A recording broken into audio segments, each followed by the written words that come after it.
মিতি আজকে লাঞ্চে কি বানাইতেছো? আজকে লাঞ্চে ফরস ডাল মাছের মাথা দিয়া।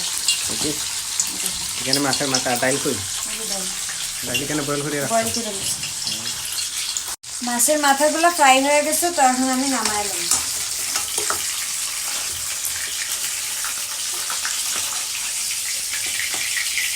ফরস ডালগুলো এখন সম্বাস দিয়া দেবো। দিয়ে দিতেছি পেঁয়াজ, কাঁচামরিচ, এগুলো হালকা একটু ফ্রাই করে দেবো।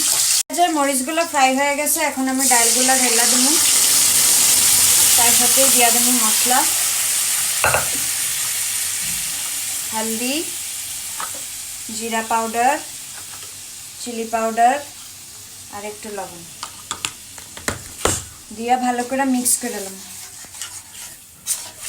এগুলাতে বয়েল ওঠার পরে মাছের মাথাগুলো দিব। তাইলে বয়েল হয়ে উঠে গেছে গা, তো এখন আমি মাছের মাথা ফ্রাই করাগুলো দিয়ে দেব। এখন ভালো করে মিক্স করে লমু, আরও একটু বয়েল হইতে দিব, তারপরে নামাই দিব। তো ফরস ডাল মাছের মাথা দিয়া রান্না হয়ে গেছে। এখন আমি দিয়া দিব ধনিয়া পাতা। আমার ডাল বানানি কমপ্লিট হয়ে গেছে গা। আজকের লিগা টাটা, বাই বাই, দেখা হইব নেক্সট ভিডিওতে।